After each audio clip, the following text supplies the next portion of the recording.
प्रकारे मी तुम्हाला सांगितलं होतं की ते सगळं शेडेड केलेलं जे आपलं हे होतं दुधी भोपळ्याचं ते सारण सगळं मी किचनएडच्या मिक्सीमध्ये घातलं आणि त्यामध्ये थोडं बेसन, आपली कणिक आणि मीठ असं घालून त्याचा गोळा करून घेतला आहे. आता त्याचे आपण ठेपले किंवा पराठे करूया. ठेपलेच केले कारण त्याच्यामध्ये मी योगट, दही नव्हतं म्हणून योगट घातलं आहे. सॉरी, दही नव्हतं म्हणून मी ताक होतं माझ्याकडे, ते ताक घातलं आहे मिक्स करताना. थोडं पाणी आणि ताक असं याच्याने भिजवलेलं आहे. तर आपण त्याचे ठेपले करायला सुरुवात करूया. तेलाने शेकून तयार करूया. आपला आता ठेपला लाटून झालेला आहे, रोल करून झालेला आहे. तवा गरम झालेला आहे. आता शेकून घ्यायचं आहे आणि थोडं तेल घालून शेकायचं आहे.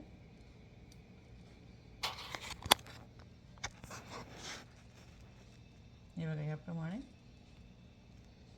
असं आपल्या ठेपला तव्यावर शेकून घ्यायचं आहे.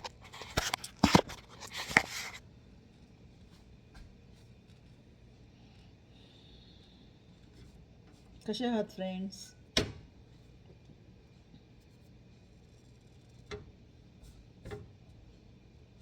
याप्रमाणे मुलांना हेल्दी भाज्या वगैरे पोटात जाण्यासाठी तुम्ही असे ठेपले करू शकतात. दुधी भोपळ्याच्या ऐवजी तुम्ही कोणत्याही भाज्या वापरू शकतात. मेथीची भाजी ॲड करू शकतात किंवा पालक हा चांगला पौष्टिक असतो, त्यामुळे त्याचे बारीक चॉप करून तो ॲड करू शकतात. नंतर मेथी, पालक या प्रकारे याचे पराठे वेगवेगळे करता येतात मुलांना. आणि दह्याबरोबर दिले, दही आणि साखर दिली दह्यामध्ये, की ते सगळे पराठे खायला तयार असतात.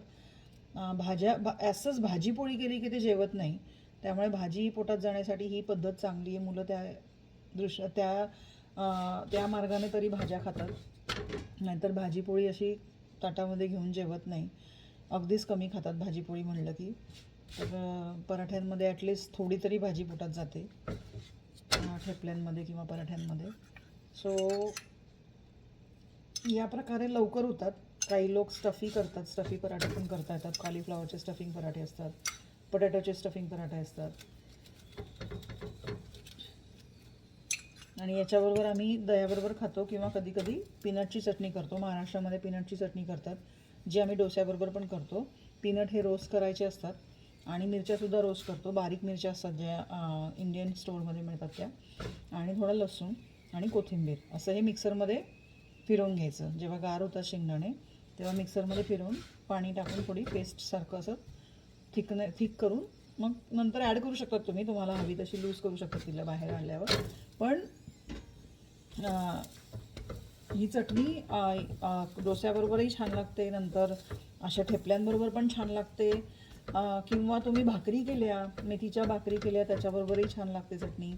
आणि तुम्हाला हवं असेल तर तुम्ही लिंबू पिळू शकतात त्या चटणीमध्ये, आणि मोहरी आणि जिराची फोडणी, कढीपत्ता घालून फोडणी देऊ शकतात. तुम्हाला तेल अवॉइड करायचं असेल तर फोडणी अवॉइड करायची. कढीपत्ता तुम्हाला कढीपत्ता हेल्दी असतो. कढीपत्ता पोटात जाण्यासाठी तुम्ही कढीपत्ता मिक्सरमध्ये फिरवू शकता चटणीमध्ये. त्याची चव पण छान लागते चटणीमध्ये. आणि मुलांच्या पोटात असा कढीपत्ता जात नाही, कारण ते फोडणीत घातलेला कढीपत्ता बाहेर काढतात. त्यामुळे एक 2-3 पानं जरी किंवा 4 पानं जरी तुम्ही मिक्सरमध्ये वाटून घेतले चटणीमध्ये, तर ते त्यांच्या पोटात तरी जातात. सर हा असा आपला ठेपला तयार झालेला आहे. हे बघा, असं आपलं छान भाजून घेतला आहे खमंग. असे आता सगळे मी भाजून घेते आणि या प्रकारे आपले ठेपले तयार झाले की दह्याबरोबर जेवायला बसूया.